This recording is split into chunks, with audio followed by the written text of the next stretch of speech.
Hello students, today discuss preparation of ketone. पिछली class में मैंने आपको जो है प्रिपरेशन बताया था एल्डिहाइड का। तो अगर हम एल्डिहाइड की बात करें तो एल्डिहाइड में मैंने जो है आपको प्रिपरेशन बताया था from acyl chloride. Acid chloride के साथ जब रिएक्शन कराते हैं तो बेंजल्डिहाइड का फॉर्मेशन होता है, या फिर नाइट्राइल या ईस्टर का कराते हैं तो एल्डिहाइड का फॉर्मेशन होता है। उसे हम स्टीफन रिएक्शन बोलते हैं। और जब आप हाइड्रोकार्बन से कराते हो तब भी एल्डिहाइड का फॉर्मेशन होता है, जैसे उसे हम जैसे टॉलुएन का रिएक्शन आप कराते हो CrO2Cl2 के प्रेजेंस में और हाइड्रोलिसिस करवाते हो तो बेंजल्डिहाइड का फॉर्मेशन होता है, तो उसे हम इटॉल्ट रिएक्शन बोलते हैं। ऐसे ही मैंने आपको गैटरमैन कोच रिएक्शन बताया।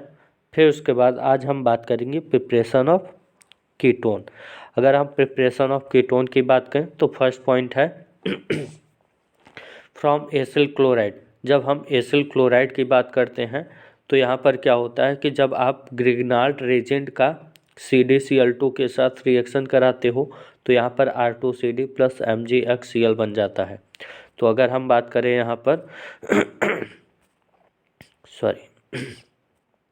अगर हम यहाँ पर बात करें तो जैसे हम देखते हैं कि यहाँ पर जो है हमारा जो मैग्नीशियम क्लोराइड है, क्या है, मैग्नीशियम RMgX है। तो यहाँ पर क्या होता है कि यही जो है X क्या होता है हमारा ऐड होता है किससे, एल्किल ग्रुप जो है किससे ऐड होगा, ब्रेक होगा। और किससे ब्रेक होगा, कैडमियम से ब्रेक होगा। तो यहाँ पर डाई एल्किल कैडमियम का फॉर्मेशन करता है, +2 MgXCl बन जाता है। ठीक है। ऐसे ही जब हम R-COCl की बात करते हैं तो यहाँ पर क्या होता है, यहाँ पर भी जो है हमारा जो है कैडमियम क्लोराइड के साथ रिएक्शन करता है और कीटोन का फॉर्मेशन करता है और CdCl2 का फॉर्मेशन हो जाता है। तो ये तब होता है रिएक्शन जब हम एसिल क्लोराइड के साथ रिएक्शन कराते हैं। सेकेंड है फ्रॉम नाइट्राइल्स। नाइट्राइल हमने आपको बताया था कि जब साइनाइड हम लोग यूज़ करते हैं तो उसे हम नाइट्राइल बोलते हैं। फ्रॉम नाइट्राइल्स की बात करें तो जैसे यहाँ पर जब आप नाइट्राइल को ग्रिग्नार्ड रेजेंट के प्रेजेंस में हीट करते रिएक्शन कराते हो ईथर के प्रेजेंस में, तो फिर यहाँ पर क्या होता है कि हमारा जो है कीटोन का फॉर्मेशन होता है। अब हुआ क्या यहाँ पर कि यहाँ पर जो है हमने क्या लिया है, साइनाइड ग्रुप लिया है। ठीक है। अब यही साइनाइड ग्रुप का जब हम ग्रिग्नार्ड रेजेंट के साथ ईथर के प्रेजेंस में कराते हैं तो होता क्या है कि ये बॉन्ड क्या होगा, ब्रेक होगा। ये बॉन्ड क्या होता है, ब्रेक होता है। और यहाँ पर बन जाता है CH3CH2CH। अब ये जो है MgBr जो है जाकर के किससे ऐड हो जाता है, नाइट्रोजन से, तो बन जाता है NMgBr। फिर उसके बाद यही फेनिल ग्रुप जो है कार्बन से ऐड हो जाता है। ठीक है। तो यहाँ पर तो ये बन गया। और फिर जब हम इसी का क्या करा देते हैं, हाइड्रोलिसिस करवाते हैं तो हमारा जो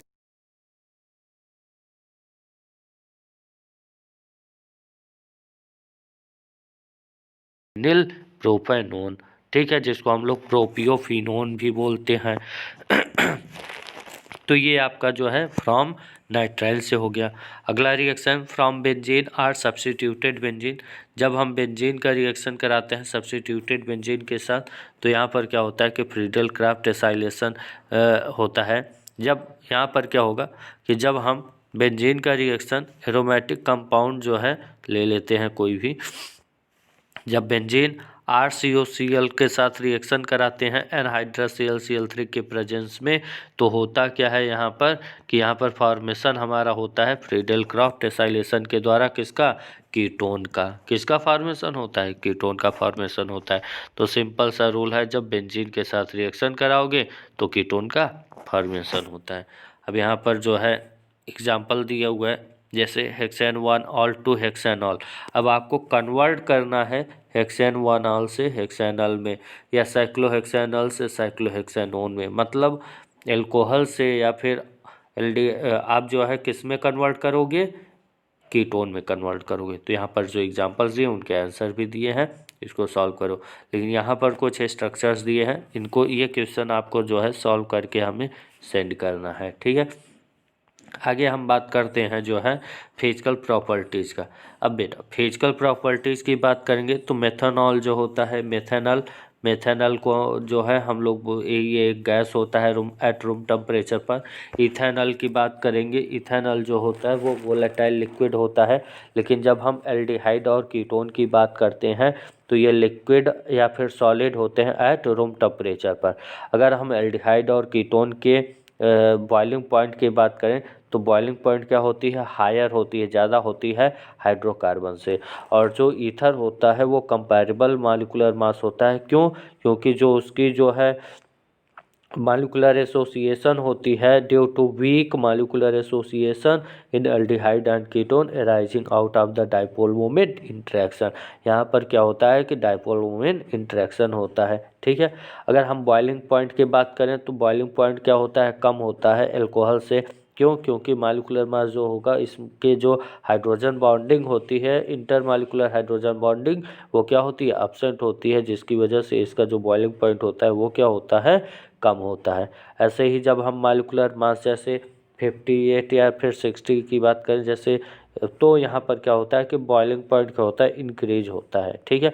अब कुछ यहाँ पर बॉइलिंग पॉइंट दिए हुए हैं मॉलिक्यूलर मास के, जैसे नॉर्मल ब्यूटेन की बात करें तो नॉर्मल ब्यूटेन का जो बॉइलिंग पॉइंट है उसका मॉलिक्यूलर मास 58 है, लेकिन उसकी बॉइलिंग पॉइंट जो है वो है 273। जब हम मेथॉक्सी ईथेन की बात करते हैं, किसकी बात करेंगे, मेथॉक्सी ईथेन की बात करेंगे, इसका बॉइलिंग पॉइंट 281 होता है और मॉलिक्यूलर मास 16। ऐसे ही जब हम प्रोपेनॉल की बात करें तो इसका बॉइलिंग पॉइंट 322 होता है। एसीटोन की बात करें 329, प्रोपेनॉल की बात करें तो 370 बॉइलिंग पॉइंट इसका होता है। ठीक है। तो यहाँ पर बॉइलिंग पॉइंट भी दिया हुआ है और मॉलिक्यूलर मास भी दिया हुआ है। ठीक है।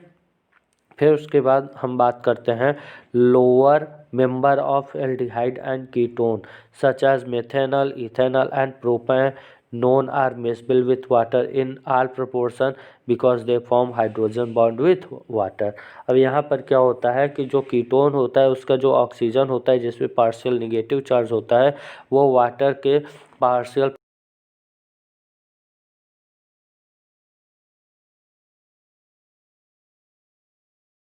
हो रहा है यहाँ पर ऑक्सीजन और हाइड्रोजन के बीच में। ठीक है। तो यहाँ पर क्या हुआ कि एक बॉन्ड का फॉर्मेशन होने लगता है जिसको हम लोग हाइड्रोजन बॉन्डिंग भी बोलते हैं। अब यहाँ पर सॉल्बिलिटी की बात करें तो सॉल्बिलिटी एल्डिहाइड और कीटोन का क्या होता है, डिक्रीज होता है रैपिडली, फिर इंक्रीज होने लगता है। क्यों? क्योंकि लेंथ ऑफ एल्किल चेन भी क्या होता है, इंक्रीज होती है।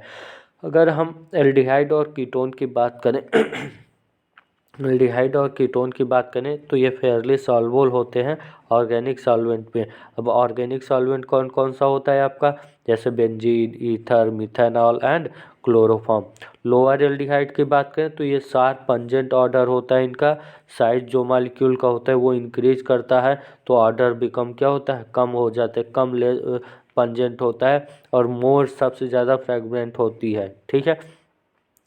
अब इनके यूज की बात करें एल्डिहाइड और कीटोन का यूज कहाँ पर होता है, तो इनका यूज जो है भैया blending of perfume and flavouring agent के लिए हम इसका यूज भी करते हैं। ठीक है। अब यहाँ पर एग्जांपल 12.2 दिया हुआ है, इसको सॉल्व करो और इंटेक्स 12.3 को जो है भी सॉल्व करके आंसर सेंड करिए। तो नेक्स्ट टर्म पे हम जो है केमिकल रिएक्शन की प्रॉपर्टीज़ को देखेंगे। Thank you.